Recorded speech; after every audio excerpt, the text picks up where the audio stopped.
बहुत ही जाने माने चर्चित पत्रकार हैं। मलिक साहब, शुक्रिया आपका हमारे साथ जुड़ने के लिए। अब मुझे बताइए कि इन 8 सीटों पर सर क्या चल रहा है? देखिए ब्रजेश जी, अगर आप देखें जिस प्रकार से आपने जिक्र किया कि यहाँ पे ठाकुरों का वोट बटा हुआ है, ठाकुरों की लगातार पंचायत चल रही है और उस चीज की तस्दीक राणा जी ने भी की। हालांकि जो भारतीय जनता पार्टी के प्रवक्ता आलोक जी हैं, उन्होंने कहा कि नहीं, इक्का दुक्का लोग कर रहे हैं और मैं तो पश्चिम में लंबे समय तक था। अगर ये उस चीज को नहीं नोटिस कर पाए हैं, नहीं देख पाए हैं, तो ये लगता है कि भारतीय जनता पार्टी कहीं ना कहीं इस चीज को इग्नोर कर रही है और भारतीय जनता पार्टी के लिए ये मुद्दा बहुत ही नुकसानदायक सिद्ध हो रहा है। और मेरा मानना है ब्रजेश जी, ये नुकसान जो राजपूतों की पंचायतों का है, ये खाली उत्तर प्रदेश में नहीं, ये आपको राजस्थान, गुजरात और बाकी दूसरे स्टेट में भी बहुत बड़ा नुकसान दे रहा है। पर ये कम्युनिटी इतनी डोमिनेटिंग नहीं है सर कि ये इस इलाके में कोई चुनाव का रुख बदल पाए, इतने अधिक नहीं है ये।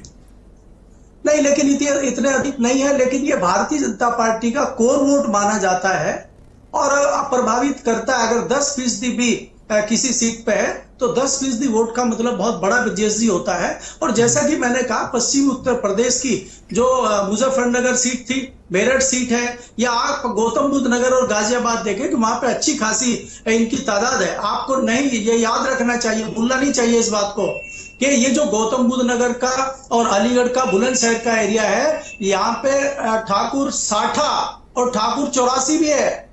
यहाँ पे 60 और 84 भी है। 60 गांव जो है वो गहलोतों के हैं, ठाकुरों के, और 84 गांव जो है वो तोमरों के हैं।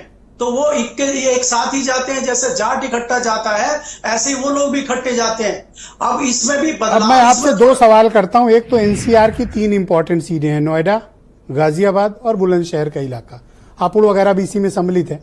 अब आप मुझे ये बताओ कि इस इलाके में जहां पर भारतीय जनता पार्टी की बड़ी डोमिनेटिंग प्रेजेंस रही है, 4-4 लाख से 3,60,000 से नोएडा जैसी सीट, बुलंदशहर जैसी सीट, यहां पर तो बीजेपी बहुत ही शक्तिशाली रही है। आप मथुरा देख लो, आप बागपत देख लो। भारतीय जनता पार्टी के लिए बहुत अच्छी सीटें हैं। गौतम बुद्ध नगर, गाजियाबाद, बहुत बड़ा मार्जिन यहाँ भारतीय जनता पार्टी के लिए रहता है। लेकिन इस बार भारतीय जनता पार्टी के लिए कई सारी मुश्किलात हैं। अगर आप त्यागियों की बात, जैसे आपने राणा जी से पूछी थी, त्यागी समाज गौतम बुद्ध नगर से ही नाराज हुआ था। वो बढ़ते बढ़ते वेस्टर्न यूपी के कई हिस्सों में चला गया था। उसको नजरअंदाज भारतीय जनता पार्टी ने किया। इसके अलावा इस बार जो हम देख रहे हैं, जो चुनाव की प्रक्रिया है, चुनाव का जो दिन चुना गया है वो फ्राइडे चुना गया है और सैटरडे संडे दिल्ली में छुट्टी रहती है। और अगर गौतम बुद्ध नगर, गाजियाबाद की करेंगे, यहाँ पे बहुतायत में वो लोग रहते हैं जो सर्विस क्लास हैं और वो आज शाम को ही निकल गए हैं। कोई ये बात आपने बिल्कुल सही कही। आज मैंने अपने 4-5 दोस्तों को नोएडा फोन किया, अधिकांश उसमें 3 दिन की छुट्टी पे निकल गए थे। ये बात आपकी मैं मानता हूँ, जैसे छुट्टी पे गए हैं, ये तो बात सही है।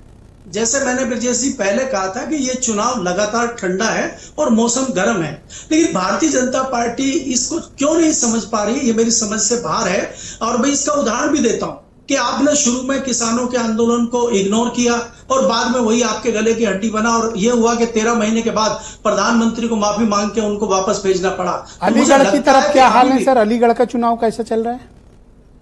नहीं, अलीगढ़ में ये जो सोशल इंजीनियरिंग है अखिलेश यादव और मायावती की, ये काम कर रही है कई जगह। जैसा कि आपने राणा जी से भी सवाल पूछा था, आप जहां जहां मुस्लिम बाहुल्य है या मुस्लिम वोट है, और मायावती ने अगर किसी मुस्लिम कैंडिडेट को भी दिया है और उनको लगता है अलीगढ़ से तो बंटी उपाध्याय को दे रखा है बीएसपी ने, तो वोट तो काट रहे हैं कि बीजेपी के ही है।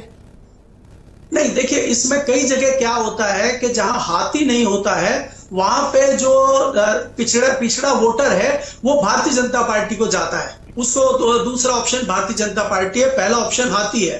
जब उसको हाथी का ऑप्शन मिलता है तो फिर वो हाथी को वोट करता है। तो मुझे लगता है कि मायावती इस चुनाव पे कम फोकस कर रही हैं और वो आने वाले 2027 के चुनाव पे फोकस करते बहुत शुक्रिया आपका। अपने वोटों को कंट्रोल करने रखना चाहती है और बनाए रखना चाहती है, जिसका उपयोग 27। धन्यवाद सर। मैं डिबेट के दूसरे चरण में आपके बाकी विचारों